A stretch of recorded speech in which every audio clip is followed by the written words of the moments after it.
Good evening, everyone. Good evening, Ajay. Good evening, Shivani. Good evening, Rishma. Good evening, Divya. Good evening, Kamini. Good evening, Sana. Good evening, Sanjana. Good evening, Anjali. Good evening, Ritu. Good evening, Krishna. Good evening, Akhila. Good evening, Kanishka.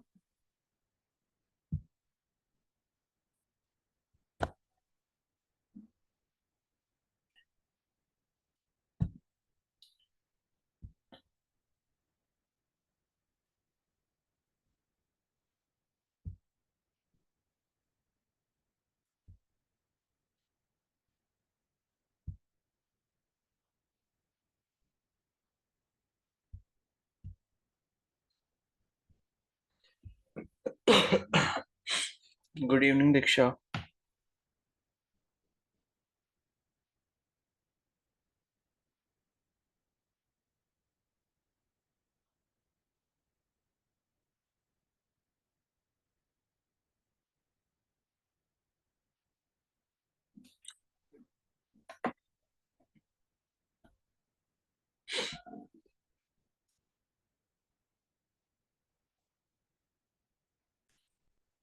चलो फिर start करते हैं, ठीक है।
चलो एक काम करते हैं अभी ना।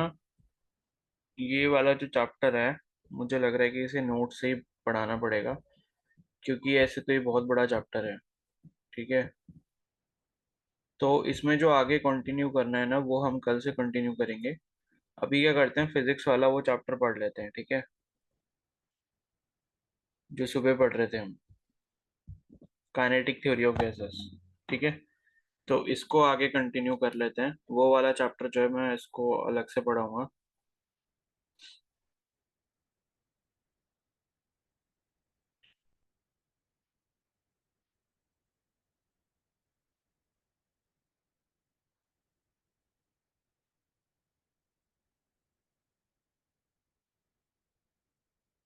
ठीक है, तो काइनेटिक थ्योरी ऑफ गैसेस वाला जो सुबह हम पढ़ रहे थे, उसी चैप्टर को आगे कंटिन्यू करते हैं।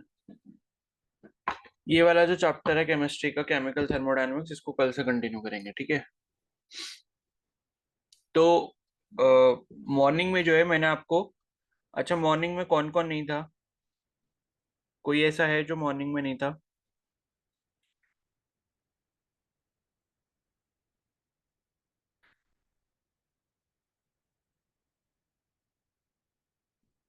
मैं नहीं थी। मैं चलो फिर ठीक है। तो भाई कर लिया करो, अटेंड क्यों नहीं करते हो सुबह? तो ये चलो मैं एक बार ऐसे बता देता हूँ बस स्टार्टिंग से थोड़ा बहुत, बाकी आप एक बार देख लेना जो रिकॉर्डिंग है। तो इस चैप्टर में हमने क्या पढ़ा था, काइनेटिक थ्योरी ऑफ गैसेस करके, जो चैप्टर ऑफ फिजिक्स में थर्मोडायनामिक्स के बाद, ठीक है। तो इसमें हमने सबसे पहले आइडियल गैस लॉस के बारे में पढ़ा था, बॉयस लॉ और चार्ल्स लॉ के बारे में पढ़ा था। तो ये हम पहले भी पढ़ चुके हैं। बॉयस लॉ क्या होता है? बॉयस लॉ कहता है कि भाई अगर कांस्टेंट टेम्परेचर की कंडीशन है, तो जो प्रेशर होता है गैस का वो इन्वर्सली प्रोपोर्शनल टू वॉल्यूम होता है, ठीक है। तो ये जो होता है, यही इसी को हम क्या कहते हैं, बॉयस लॉ कहते हैं। और P is inversely proportional to V अगर आप कह रहे हो, तो P is equal to K upon V कह सकते हो, क्योंकि इनवर्सली प्रोपोर्शनल का साइन मतलब जब हटाओगे तो K कांस्टेंट आ जाएगा। या आप ऐसा भी बोल सकते हो कि PV इक्वल टू कांस्टेंट, ये भी हो जाएगा, ठीक है। और इसी तरीके से अगर हम दो कंडीशन ले रहे हैं, इनिशियल और फाइनल स्टेट सपोज ले रहे हैं, तो P1 V1 is equal to P2 V2 हो जाएगा, ठीक है। और ये किसके लिए होता है? आइडियल गैस के लिए होता है। अब अगर हम ग्राफ ड्रॉ करके देखते हैं, तो ग्राफ इसका जो है कुछ इस तरीके का बनता है। तो ये जो आप लाइंस देख रहे हो, ये रेड कलर का ग्राफ देख रहे हो और ब्लू कलर का और ग्रीन कलर का। तो ये जो कर्व देख रहे हो, ये अलग अलग टेम्परेचर पे, T1 टेम्परेचर पे रेड कलर से बना हुआ है, T2 टेम्परेचर पे ब्लू कलर से बना हुआ है, T3 टेम्परेचर पे ग्रीन कलर से बना है, ठीक है। तो ये जो इन्वर्सली प्रोपोर्शनल का ग्राफ होता है, इसकी जो शेप होती है कैसी होती है? रेक्टेंगुलर हाइपरबोला शेप होती है। और ये ऐसे बनता है हमेशा, ठीक है। तो कभी भी अगर इन्वर्सली प्रोपोर्शनल का रिलेशन किसी भी दो क्वांटिटीज के बीच में होगा, मान लो एक्स और वाई है, ये y है और ये x है, तो इस तरीके का ग्राफ बनेगा, ठीक है, जिसे हम रेक्टेंगुलर हाइपरबोला कहते हैं। तो ये जो ग्राफ हमने बनाया, ये बॉयस लॉ के लिए बनाया। और यहाँ पर T3 टेम्परेचर जो है उसकी वैल्यू सबसे ज्यादा है, फिर T2 की T3 से कम है, और फिर T1 की सबसे कम है। तो जो कर्व ऊपर की तरफ बना होगा वहां पर टेम्परेचर की वैल्यू ज्यादा होगी, ठीक है। तो ये आपका जो है कर्व क्या शो कर रहा है? P is inversely proportional to volume. और उसके बाद यहाँ पर जो इसका स्लोप अगर हम कैलकुलेट करना चाहते हैं, तो स्लोप का मतलब क्या होता है? Tan theta. तो टेन थीटा यहाँ पर कर्व से अगर आप देखोगे तो क्या हो जाएगा? dp/dv हो जाएगा, यानी कि change in pressure upon change in volume. क्योंकि प्रेशर जो है वो आपका वर्टिकल एक्सिस पे है, तो vertical component upon horizontal component, perpendicular upon base होता है ना टेन थीटा का फॉर्मूला। तो dp/dv ये जो आपका बराबर हो जाता है किसके होता है? -p/v के बराबर होता है, ठीक है। उसके बाद एक चीज हमने यहाँ पर और डिस्कस की थी, कि अगर हम प्रेशर का बनाना चाहते हैं, यहाँ पर बॉयस लॉ के अकॉर्डिंग जो है प्रेशर और टेम्परेचर का वेरिएशन ड्रॉ करना चाहते हैं, और वॉल्यूम और टेम्परेचर का वेरिएशन ड्रॉ करना चाहते हैं, तो वो इस तरीके का होगा, ठीक है। तो टेम्परेचर तो आपका कांस्टेंट रहता है, इसलिए ये जो है आपकी स्ट्रेट लाइन आ जाएगी। तो टेम्परेचर यहाँ पर फिक्स है, बाकी प्रेशर और वॉल्यूम जो है वो आपका क्या हो रहा है? चेंज हो रहा है, ठीक है। तो ये मतलब एक जैसे ऐसे करके दिखाया कि अगर सपोज ये लेफ्ट साइड वाले ग्राफ में आपको दिख रहा है कि भाई प्रेशर इंक्रीज हो रहा है, तो प्रेशर इंक्रीज होने पे क्या होगा? वॉल्यूम डिक्रीज होगा। तो राइट साइड में हमने क्या कर दिया? वॉल्यूम को डिक्रीज होता हुआ दिखा दिया, ठीक है। तो ये जो है आपका ग्राफ हो गया बॉयस लॉ के लिए फॉर कांस्टेंट टेम्परेचर, और प्रेशर के रिस्पेक्ट में और वॉल्यूम के रिस्पेक्ट में। अब उसके बाद अगर हम इसी बॉयस लॉ को रियल गैस और आइडियल गैस में कंपेयर करके देखते हैं, ठीक है। तो आइडियल गैस का मतलब क्या होता है? कि जो मतलब परफेक्टली फॉलो करती हैं किसको? बॉयस लॉ को, चार्ल्स लॉ को, और आइडियल गैस के जितने भी लॉज हैं उनको। और रियल गैस वो गैस होती है जो एक्चुअली में नेचर में एग्जिस्ट करती है। तो रियल गैस एक्चुअली क्या करती है? आइडियल गैस के बिहेवियर से थोड़ा सा डेविएशन शो करती है, ठीक है। तो यहाँ पर वही डेविएशन शो किया गया है। तो आपको ये जो ग्राफ दिख रहा है, ये बॉयस लॉ का ही ग्राफ है। P is inversely proportional to V यहाँ पर दिखाया गया है। तो ये जो रेड कलर का ग्राफ आप देख रहे हो, रेड कलर से जो लाइन बनी हुई है, ये आपकी आइडियल गैस के लिए लाइन है। और ये जो ब्लू डॉटेड लाइन जो बनाई है, ये किसके लिए है? रियल गैस के लिए। तो आप ये देख रहे हो कि जो रियल गैस का बिहेवियर है वो आइडियल गैस से थोड़ा डेविएट कर रहा है, यानी कि रियल गैस का ग्राफ ऊपर की तरफ बना है, और आइडियल गैस का ग्राफ जो है वो नीचे की तरफ बना हुआ है। तो ये आपकी जो कंडीशन है, किस पे कंडीशन है? ये वाली जो आप कंडीशन यहाँ पर देख रहे हो, ये जो दो लाइंस देख रहे हो, ठीक है, ये किसके लिए है? ये T1 टेम्परेचर के लिए हमने बोल दिया। अब मान लो अगर हम यहाँ पर टेम्परेचर T2 कर देते हैं, जहां पर T2 जो टेम्परेचर है वो T1 से ज्यादा है, तो अगर हम टेम्परेचर बढ़ाते हैं तो हमें ये देखने को मिलता है कि यहाँ पर जो रियल गैस है उसका बिहेवियर आइडियल गैस के पास आने लगता है। यानी कि रियल गैस जो है वो आइडियल गैस की तरह बनने की कोशिश करती है। तो आप ये देखोगे कि इन दोनों ग्राफ के बीच में जो ये ब्लू डॉटेड लाइन और जो रेड वाली लाइन बनी है T2 टेम्परेचर पे, इनके बीच में जो डिस्टेंस है वो कम हो गया, यानी कि डेविएशन कम हो गया। ठीक है। तो डेविएशन कम होने का मतलब हमें यहाँ से ये पता चलता है कि जो रियल गैस होती हैं वो बिहेव करती हैं आपकी आइडियल गैसेस की तरह एट हायर टेम्परेचर। यानी कि टेम्परेचर जब आप बढ़ाते जाओगे तो रियल गैसेस का जो बिहेवियर है वो आइडियल गैस की तरफ शिफ्ट होने लगता है। ठीक है। और हायर टेम्परेचर के साथ साथ कंडीशन एक और भी होती है, वो होती है लो प्रेशर की। तो हाई टेम्परेचर अगर आप करते हो किसी भी रियल गैस का और उसके साथ लो टेम्परेचर करते हो, लो प्रेशर करते हो उसका, तो वो जो है रियल गैस आइडियल गैस की तरह बिहेव करना स्टार्ट कर देती है। ठीक है। तो ये था आपका बॉयस लॉ के बारे में। उसके बाद नेक्स्ट है चार्ल्स लॉ। तो चार्ल्स लॉ जो है वो ये बोलता है कि भाई चार्ल्स लॉ की जो कंडीशन होती है वो होती है आइसोबारिक कंडीशन। चार्ल्स लॉ कहता है कि भाई अगर आप प्रेशर कांस्टेंट कर देते हो, ठीक है, तो प्रेशर अगर आप कांस्टेंट कर देते हो तो यहाँ पर जो वॉल्यूम होगा गैस का वो टेम्परेचर के डायरेक्टली प्रोपोर्शनल होगा। V is directly proportional to T. और ये जो टी है ये आपका एब्सोल्यूट टेम्परेचर होता है। एब्सोल्यूट टेम्परेचर का मतलब टेम्परेचर को आप किस में ले रहे हो, केल्विन में मेजर कर रहे हो। ठीक है। तो अगर किसी भी गैस के टेम्परेचर को अगर आप केल्विन में लेते हो तो वो जो टेम्परेचर है वो आपका किसके प्रोपोर्शन हो जाएगा, वॉल्यूम के प्रोपोर्शन हो जाएगा। यानी कि टेम्परेचर अगर बढ़ेगा किसी भी गैस का केल्विन में तो उसका वॉल्यूम भी क्या होगा, यहाँ पर इंक्रीज होगा। ठीक है। तो टेम्परेचर अगर बढ़ेगा तो पार्टिकल्स की जो काइनेटिक एनर्जी है वो बढ़ेगी, पार्टिकल्स दूर दूर क्या होने लग जाएंगे, बिखरने लग जाएंगे। ठीक है। काइनेटिक एनर्जी बढ़ जाएगी तो उससे होगा क्या, वॉल्यूम जो है वो बढ़ जाएगा। तो ये कंडीशन किसके लिए होती है, कांस्टेंट प्रेशर के लिए होती है और इसी को हम क्या बोलते हैं, चार्ल्स लॉ बोलते हैं। तो इसी को हम V इक्वल टू के टी भी लिख सकते हैं या V/T इक्वल टू कॉन्स्टेंट भी लिख सकते हैं। और अगर हम दो कंडीशन ले रहे हैं, इनिशियल और फाइनल मान लो, फर्स्ट कंडीशन और सेकंड कंडीशन, तो इस चार्ल्स लॉ के according V1/T1 is equal to V2/T2 लिख सकते हैं। ठीक है। और इसका अगर हम ग्राफ बनाना चाहें तो डायरेक्टली प्रोपोर्शनल का ग्राफ हमेशा ध्यान रखना, कभी भी दो वेरिएबल के बीच में अगर रिलेशन ऐसा है कि वो दोनों आपस में डायरेक्टली प्रोपोर्शनल है तो इस ग्राफ जो बनता है वो हमेशा कैसा बनता है, स्ट्रेट लाइन ग्राफ बनता है। ठीक है। तो ये V और T के बीच में हमने क्या बना दी, स्ट्रेट लाइन बना दी, ये इसका ग्राफ बन गया। ये किसके लिए हो गया ग्राफ, चार्ल्स लॉ के लिए हो गया। तो ये यहाँ पर कंडीशन क्या दी है, एट कांस्टेंट प्रेशर। जब कांस्टेंट प्रेशर होगा तभी ऐसा होगा। ठीक है। तो जब कांस्टेंट प्रेशर होगा तब आपका वॉल्यूम जो है गैस का वो directly proportional to the temperature होगा। और लेकिन टेम्परेचर यहाँ पर किस में है, केल्विन में। ये चीज आपको ध्यान रखनी है। ये जो टेम्परेचर है कौन सा टेम्परेचर है, एब्सोल्यूट टेम्परेचर है। एब्सोल्यूट टेम्परेचर का मतलब जब आप टेम्परेचर को केल्विन स्केल में मेजर कर रहे हो। ठीक है। तो ये एब्सोल्यूट स्केल या एब्सोल्यूट टेम्परेचर है आपका जो कि केल्विन में होगा। अब अगर हम यहाँ पर इसके स्लोप की बात करें ये वाले ग्राफ में, तो स्लोप इसका टेन थीटा के बराबर हो जाएगा। और टेन थीटा का मतलब क्या है, dV/dt। मतलब परपेंडिकुलर वाली साइड, परपेंडिकुलर वाली साइड क्या है, परपेंडिकुलर पे कौन है, वॉल्यूम है, और हॉरिजॉन्टल बेस पे क्या है, टेम्परेचर है। तो dV/dt जो है वो इसका टेन थीटा हो जाएगा। अब अगर हम dV/dt निकालना चाहते हैं तो हम कैसे निकालेंगे, पीवी इक्वल टू एनआरटी जो है, हमें आइडियल गैस की इक्वेशन पता है। ठीक है। PV equal to NRT. अब हमें ये पता है कि प्रेशर यहाँ पर कांस्टेंट है। ठीक है। और ये n number of moles constant है, R यूनिवर्सल गैस जो है ये भी कांस्टेंट है। तो ये तीनों जो है कांस्टेंट है। अभी हम इन्हें क्या कर रहे हैं, पार्शियली डिफरेंशिएट कर रहे हैं। तो पार्शियली डिफरेंशिएट करने पे क्या होगा कि ये P इंटू वी का अगर आप डिफरेंशिएशन करोगे दो प्रोडक्ट का, तो उसमें क्या होता है, पहले एक को, फिर एक को ऐसे ही रखते हैं, दूसरे का डिफरेंशिएशन करते हैं, प्लस सेकंड वाले को ऐसे ही रखते हैं, फिर पहले वाले का डिफरेंशिएशन करते हैं। तो P को हमने ऐसे ही रखा और V को हमने डिफरेंशिएट कर दिया तो dV हो गया। और फिर V को हमने ऐसे ही रखा और फिर P को यहाँ पर डिफरेंशिएट कर दिया तो dP हो गया। और उस साइड में N और R तो कांस्टेंट है तो वो तो बाहर लिख ले जाएंगे और T का डिफरेंशिएशन dt हो जाएगा। ठीक है। अब ये जो प्रेशर है, प्रेशर आपका क्या है, कांस्टेंट है, तो इसका जो डिफरेंशिएशन है वो भी क्या हो जाएगा, जीरो के बराबर हो जाएगा। तो dP की वैल्यू क्या हो गई, जीरो हो गई, यानी कि V इंटू dP क्या हो जाएगा, जीरो हो जाएगा। तो ये पूरा जो टर्म है ये कैंसिल हो जाएगा। P dV की वैल्यू किसके बराबर आ जाएगी, nr dt के बराबर आ जाएगी। अब यहाँ से हम dV/dt की वैल्यू निकालेंगे तो वो nr/p के बराबर आ जाएगी। तो dV/dt जो हम स्लोप निकालना चाहते थे वो हमें nr/p के बराबर मिल गया। तो हमें यहाँ से एक जो मतलब रिजल्ट मिला है वो ये मिला है कि स्लोप की जो वैल्यू है वो किसके बराबर है, nr/p के बराबर है। ठीक है। तो इसका मतलब हम ये भी बोल सकते हैं, यहाँ पर n कांस्टेंट है, नंबर ऑफ मोल, r यहाँ पर यूनिवर्सल गैस कांस्टेंट है, दोनों अगर कांस्टेंट है तो स्लोप जो है इनवर्सली प्रोपोर्शनल किसके हो जाएगा, प्रेशर के हो जाएगा।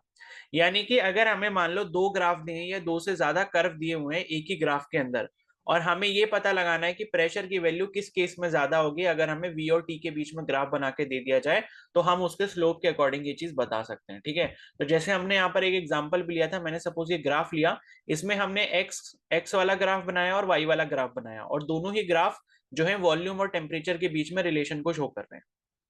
ठीक है, अब यहाँ पे हमें ये बताना है कि भाई प्रेशर जो है आपका एक्स वाली कंडीशन पे ज्यादा होगा या प्रेशर जो है वाई वाली कंडीशन के लिए ज्यादा होगा। ये जो एक्स और वाई दो ग्राफ आपको दिख रहे हैं, ये दो अलग अलग गैसेस के लिए ग्राफ हैं। ठीक है, या आप ऐसा भी बोल सकते हो कि एक ही गैस है लेकिन अलग अलग प्रेशर पे है। तो आपको ये बताना है कि इसके रिलेशन के अकॉर्डिंग, वॉल्यूम और टेम्परेचर के रिलेशन के अकॉर्डिंग आप इनमें ये बता सकते हो कि भाई प्रेशर कौन से वाला ज्यादा होगा, एक्स वाले के केस में ज्यादा होगा या वाई वाले के केस में ज्यादा होगा। तो आपको करना कुछ नहीं है, बस इनका स्लोप देखना है। तो अगर हम एक्स वाले का स्लोप देखें तो एक्स वाले के लिए यहाँ पर जो एंगल फॉर्म हो रहा है वो ज्यादा फॉर्म हो रहा है, एक्स वाले के जो एंगल है वो बड़ा है, और वाई वाले का जो एंगल है, वाई वाले कर्व का जो एंगल बना है वो छोटा है। ठीक है, ये हॉरिजॉन्टल एक्सिस है। तो इसका मतलब है कि थीटा एक्स जो है वो ग्रेटर देन थीटा वाई हो गया। अगर आप दोनों तरफ टेन थीटा करोगे इसका, तो टेन थीटा एक्स की वैल्यू टेन थीटा वाई से ज्यादा हो जाएगी। इसका मतलब है अगर टेन थीटा ज्यादा है, इसका मतलब स्लोप जो है ज्यादा है एक्स का, क्योंकि टेन थीटा का मतलब स्लोप होता है। तो एक्स वाले का स्लोप अगर ज्यादा है वाई वाले से, तो अभी हमने देखा कि slope is inversely proportional to pressure है। अगर स्लोप ज्यादा होगा तो प्रेशर कम होगा। तो एक्स वाले का अगर स्लोप यहाँ पर ज्यादा है तो प्रेशर एक्स वाले ग्राफ का जो है वो कम होगा। एक्स वाली जो गैस है, मतलब जिसका कर्व हमने बनाया, उसके लिए प्रेशर कम होगा और वाई वाले के लिए ज्यादा होगा। या हम ऐसा भी बोल सकते हैं कि वाई वाले का ज्यादा है एज कंपेयर टू एक्स वाला। तो ये दोनों सेम चीज है। ठीक है, बस साइन का डिफरेंस है। एक में हमने P X is less than P Y लिखा है और दूसरे में P Y is greater than P X लिखा है।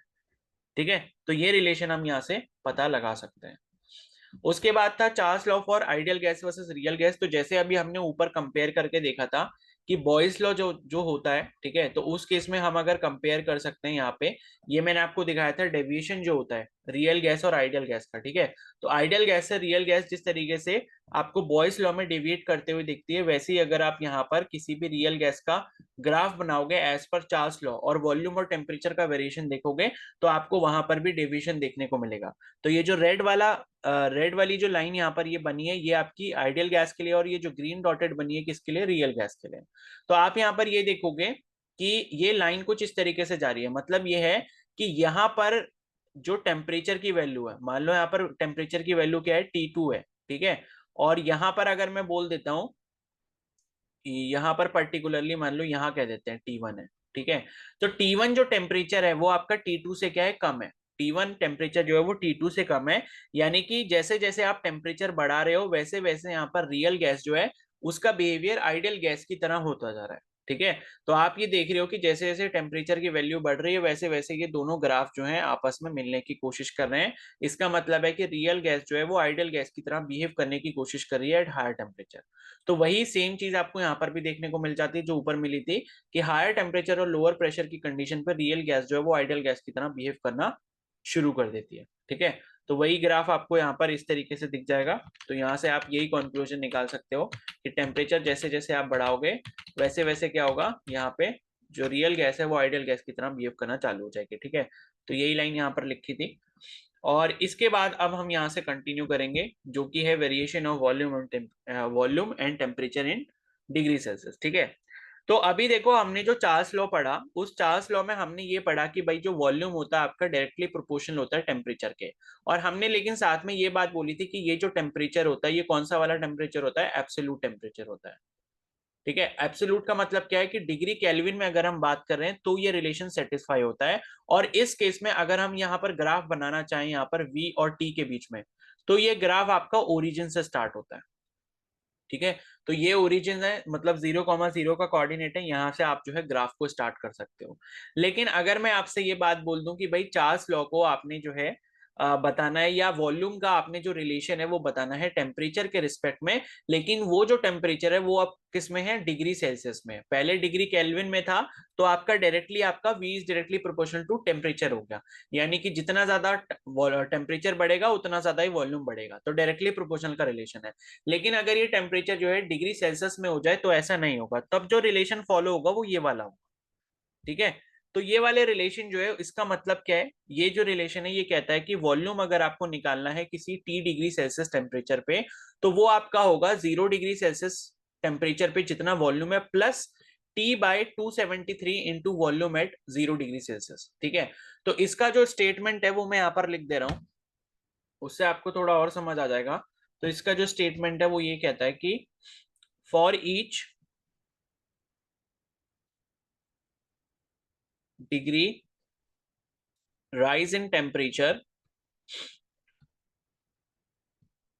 in Celsius,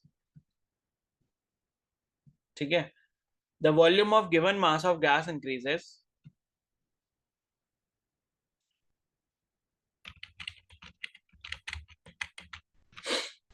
the volume of given mass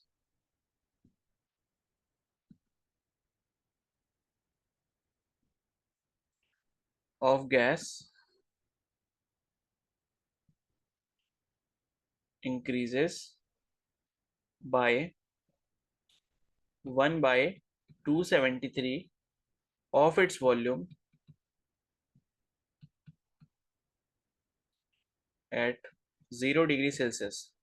ठीक है, और कंडीशन क्या है यहाँ पर, एट कांस्टेंट प्रेशर। तो कांस्टेंट प्रेशर वाली कंडीशन होती है आपके चार्ल्स लॉ में, तो वही सेम कंडीशन हमने यहाँ पर रखी है। और उस केस में हम ये बोल रहे हैं कि भाई for each degree rise in temperature in Celsius, यानी कि अगर 1 डिग्री सेल्सियस टेम्परेचर बढ़ता है, ठीक है, तो उस टाइम पे जो वॉल्यूम यहाँ पर गिवन मास का होगा गैस का, वो इंक्रीज करेगा by 173 of its volume at 0 degree Celsius. यानी कि 1/273 जो वॉल्यूम होगा 0 डिग्री सेल्सियस पे, उतने टाइम से आपका जो वॉल्यूम है वो यहाँ पर क्या हो जाएगा, इंक्रीज हो जाएगा। ठीक है, तो ये जो है आपने ध्यान रखना है। और यहाँ पर अगर मैं ये बोल देता हूँ कि भाई वॉल्यूम जो है 0 डिग्री सेल्सियस पे, मैं अगर इसको कह रहा हूँ कि ये वी नॉट के बराबर है, ठीक है, तो यहाँ पर हमारा जो रिलेशन है ऊपर वाला वो क्या बन जाएगा कि V at T degree Celsius is equal to V not plus V not into 1/273। ठीक है, तो कुछ नहीं करा, बस उसको 0 डिग्री सेल्सियस की जगह सीधे वी नॉट लिख दिया मैंने, कि अगर हम V V V at 0 degree Celsius को हम वी नॉट अगर कह रहे हैं, तो ये जो फॉर्मूला है ये कुछ इस तरीके का फॉर्मूला बन जाएगा। ठीक है, तो अब आप यहाँ से और क्या कंक्लूजन निकाल सकते हो, तो देखो आपको यहाँ पर समझना क्या है कि मान लो, अच्छा ठीक है, ये यहाँ पर ये टी आएगा, ठीक है, ये आपका टी होगा। तो यहाँ पर आपको देखना क्या है कि मान लो अगर मैं ये बोलता हूँ कि आपने जो वॉल्यूम है वो अगर सपोज 1 डिग्री सेल्सियस पे कंसिडर किया है, ठीक है, तो वो कितना हो जाएगा, वी नॉट हो जाएगा। वी नॉट मतलब कि वॉल्यूम जितना 0 डिग्री सेल्सियस पे होगा plus V not into T की जगह कितना आ जाएगा, 1/273 आ जाएगा। ठीक है, टी की वैल्यू हमने क्या रख दी, 1 रख दी। ठीक है, तो ये किसके लिए हो गया, फॉर 1 डिग्री सेल्सियस। अब मान लो अगर हम यही सेम चीज 2 डिग्री सेल्सियस टेम्परेचर के लिए निकालना चाहते हैं, तो वॉल्यूम एट 2 डिग्री सेल्सियस जो है वो कितना हो जाएगा, V not plus V not, और ये कितना हो जाएगा, 2/273 हो जाएगा। टी की जगह जो है 2 रख देंगे। और इसी तरीके से जो है अगर आप 3 डिग्री सेल्सियस यहाँ पर ले रहे हो, 3 डिग्री सेल्सियस टेम्परेचर पर अगर आप वॉल्यूम की वैल्यू कैलकुलेट करना चाहते हो, तो वो कितना हो जाएगा, वी नॉट हो जाएगा प्लस वी नॉट, और ब्रैकेट में कितना हो जाएगा, 3/273 हो जाएगा। ठीक है, तो इस तरीके से जो भी आपको टी की वैल्यू दी होगी वो आप इसमें रख दोगे, और मतलब इस फॉर्मूले से जो है आप क्या कर लोगे, कैलकुलेशन कर लोगे। ठीक है, तो अब यहाँ पर हम क्या करेंगे, इसका ग्राफ बनाएंगे। अब तो अभी तक हमने जो v और t के बीच में जो ग्राफ देखा था वो स्ट्रेट लाइन आ रहा था, जो कि ओरिजिन से पास हो रहा था। ठीक है, क्योंकि वहां पर सीधे सीधे डायरेक्टली प्रोपोर्शनल का रिलेशन था। लेकिन यहाँ पर t, जब आप टेम्परेचर को डिग्री सेल्सियस में लेते हो तो थोड़ी सी कहानी बदल जाती है, क्योंकि अभी आपने देखा कि एक्सप्रेशन जो है वो आपका कुछ ये वाला बन गया। ठीक है, तो अब इस एक्सप्रेशन को हम जो है इसी के अकॉर्डिंग हम इसका ग्राफ बनाएंगे। तो हमारे पास जो एक्सप्रेशन है वो क्या है, वी, ठीक है, v is equal to V not, या v eight t is equal to V not plus V not into T/273। ठीक है, तो ये हमारे पास रिलेशन है अगर टेम्परेचर हमारे पास डिग्री सेल्सियस में दिया हुआ है। तो अब हम इसको जो है ऐसे लिख सकते हैं कि v eight t is equal to V naught by 273, ठीक है, into T plus V naught. तो इस वाले ऊपर वाले एक्सप्रेशन को मैंने बस थोड़ा सा रीअरेंज करके कुछ ऐसा करके लिख दिया, ठीक है। तो ये वाला जो टर्म था वो मैंने आगे लिख दिया, ये वाला टर्म पीछे लिख दिया। तो अगर हम ये वाली एक इक्वेशन देखेंगे, ठीक है, तो आपने पता नहीं पढ़ी होगी या नहीं पढ़ी होगी, क्लास 10th में है, तो ये ज्योमेट्री का थोड़ा सा पार्ट है। तो यहाँ पर आप क्या कर सकते हो, इस इक्वेशन को y equal to M X plus C से कंपेयर कर सकते हो, ठीक है। y ये रहा, फिर ये m रहा, फिर ये x रहा प्लस c, ठीक है। तो y equal to M X plus C के टर्म्स में अगर हमारी कोई भी इक्वेशन आ जाती है, तो ये जो इक्वेशन होती है किसकी होती है, स्ट्रेट लाइन की इक्वेशन होती है, ठीक है। तो अगर हम किसी भी इक्वेशन को जो है y equal to M X plus C के टर्म्स में अगर लिख सकते हैं, तो वो जो इक्वेशन आपकी होती है वो आपकी स्ट्रेट लाइन की इक्वेशन बन जाती है, ठीक है। तो y का मतलब ये हो गया, ठीक है, कि अगर हमें volume T degree Celsius temperature पे कैलकुलेट करना है, m की वैल्यू ये हो गई आपकी V नॉट बाई 273। x का मतलब क्या है कि जो y के साथ वेरी कर रहा है, तो y के साथ मतलब वॉल्यूम के साथ कौन वेरी कर रहा है, टेम्परेचर वेरी कर रहा है, ठीक है। और ये c जो है, ये c क्या हो गया, V नॉट हो गया, ठीक है। तो ये c जो है बेसिकली क्या होता है, ये आपका इंटरसेप्ट होता है, y इंटरसेप्ट होता है, y इंटरसेप्ट। इंटरसेप्ट का मतलब क्या है कि पहले से ही ये जो सी होगा उतनी वैल्यू पहले से ही ग्राफ में आपकी प्रेजेंट होगी और उसके ऊपर आपका ग्राफ बनेगा। तो अब इसका जो ग्राफ ड्रॉ हम करेंगे ये वाली स्ट्रेट लाइन की इक्वेशन का, तो वो ग्राफ आपका कुछ ऐसा बन जाएगा।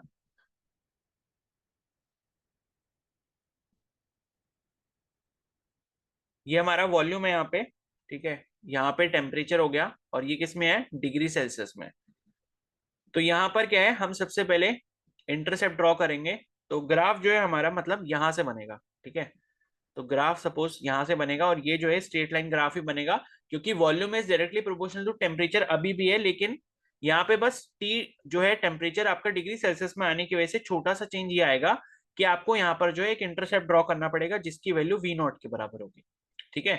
तो ये जो है आपका ग्राफ ऐसा कुछ बन जाएगा। तो अभी जो आपने ऊपर ग्राफ देखा था जो कि आपका चार्ल्स लॉ का ग्राफ था, जो कि v और t के बीच में था, तो v और t के बीच में जब आपने ग्राफ ऊपर बनाया था तो वो सीधा सीधा ऐसे ग्राफ बन रहा था, वो आपका ओरिजिन से स्टार्ट हो रहा था। लेकिन जब आपने टेम्परेचर को डिग्री सेल्सियस में ले लिया, यहाँ पर जो टेम्परेचर आपका केल्विन में था, यहाँ पर आपका टेम्परेचर डिग्री सेल्सियस में है।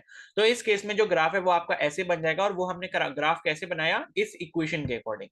और इस इक्वेशन के अकॉर्डिंग ये जो सी वैल्यू है, सी का मतलब क्या है, वाई इंटरसेप्ट। वाई इंटरसेप्ट का मतलब क्या है कि वाई एक्सिस पर जो इंटरसेप्ट बनेगा, यानी कि जो छोटा सा पोर्शन कांस्टेंट रहेगा, वो आपको यहाँ पर ड्रॉ करना पड़ेगा, जिसकी वैल्यू कितने के बराबर है, वी नॉट के बराबर है। तो सी की वैल्यू हमने वी नॉट के बराबर ड्रॉ कर दी, ठीक है। और इसका जो स्लोप है, ये यहाँ पर ये जो इक्वेशन हमने कंपेयर की थी ना, y equal to M X plus C, तो m जो होता है यहाँ पर क्या होता है, स्लोप होता है। तो अगर आप इस वाली इक्वेशन से कंपेयर करोगे तो स्लोप की जो वैल्यू वो कितनी हो जाएगी, वी नॉट बाई 273 के बराबर हो जाएगी, ठीक है। तो ये जो आपने ग्राफ बनाया, कर्व जो आपने बनाया है, यहाँ पर अगर आप किसी भी पॉइंट पर इसका स्लोप कैलकुलेट करोगे, तो स्लोप कैलकुलेट करने का मतलब क्या है कि ये वाला जो थीटा हॉरिजॉन्टल के साथ बन रहा है, तो ये जो थीटा की वैल्यू है, मतलब टेन थीटा की जो वैल्यू है जो कि आपका स्लोप है, ये वैल्यू हो जाएगी आपकी वी नॉट बाई 273, ठीक है। और दूसरी चीज आपको क्या करनी है कि अगर सपोज आप इस ग्राफ को क्या करते हो, पीछे और एक्सटेंड करते हो इस तरीके से, ठीक है। तो अगर आपने इस ग्राफ को पीछे तक और एक्सटेंड किया, तो होगा क्या कि यहां पर जो टेम्परेचर की वैल्यू है, ठीक है, तो टेम्परेचर की वैल्यू यहां पर जो भी होगी मतलब, और यहाँ पर जो वॉल्यूम है, वॉल्यूम कितना हो जाएगा, वॉल्यूम आपका जीरो हो जाएगा। इस पर्टिकुलर पॉइंट पे वॉल्यूम की वैल्यू क्या है, जीरो, क्योंकि ये ओरिजिन वाली लाइन है।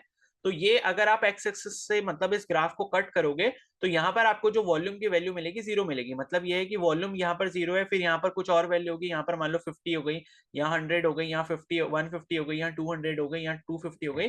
इस तरीके से वॉल्यूम की वैल्यू ऊपर बढ़ती जाएगी, ठीक है। लेकिन यहाँ पर जहां पर आपका ओरिजिन वाला एक्सिस इसको काट रहा है, वहां पर इसकी वॉल्यूम वॉल्यूम की जो वैल्यू है, अगर आप इस ग्राफ को पीछे तक लेके जाते हो, तो वॉल्यूम कितना हो जाएगा, जीरो हो जाएगा, ठीक है। और ये जो वॉल्यूम आपका जीरो होता है, यहाँ पर जो टेम्परेचर आपके पास प्रेजेंट होता है, उस टेम्परेचर की जो वैल्यू है वो कितनी होती है, -273 डिग्री सेल्सियस होती है।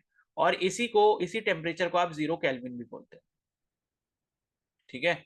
इसी को एब्सोल्यूट स्केल में अगर आप मेजर करोगे, तो ये जो टेम्परेचर आता है जहां पे वॉल्यूम जो है गैस का, वो 0 के बराबर हो जाता है, तो ये टेम्परेचर आपका जो है 0 केल्विन होता है। और 0 केल्विन को अगर आप सेल्सियस में चेक करोगे तो वो -273 डिग्री सेल्सियस होता है। ठीक है, तो ये जो टेम्परेचर है ये लाइक इम्पॉसिबल है इतने टेम्परेचर तक पहुंचना।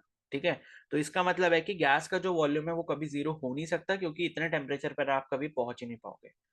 क्लियर है? तो ये जो आपका वॉल्यूम है जीरो कहाँ पर होगा? -273 डिग्री सेल्सियस पे, या फिर आप बोल सकते हो कि टेम्परेचर वहां पर कितना होगा? 0 केल्विन के बराबर होगा। तो इतनी चीज आपको यहाँ पर समझनी थी, जब आप टेम्परेचर किस में लेते हो, मतलब डिग्री सेल्सियस में लेते हो, और आपको जो है उसका वॉल्यूम के साथ रिलेशन देखना होता है। ठीक है, तो इतना आ गया समझ?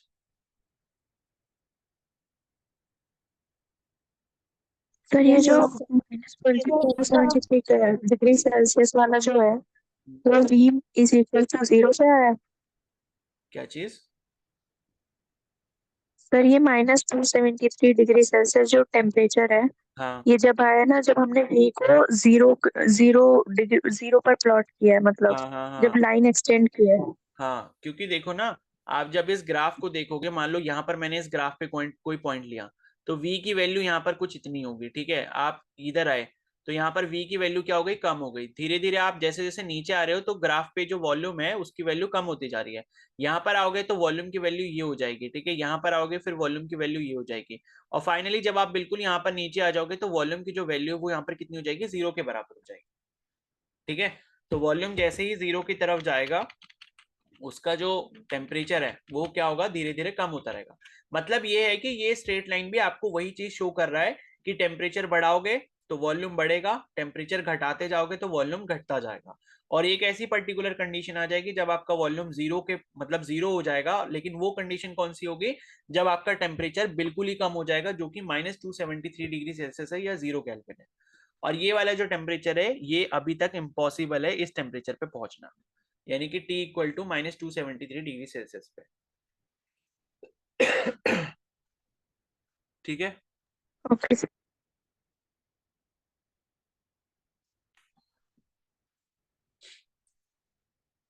ठीक है, चलो।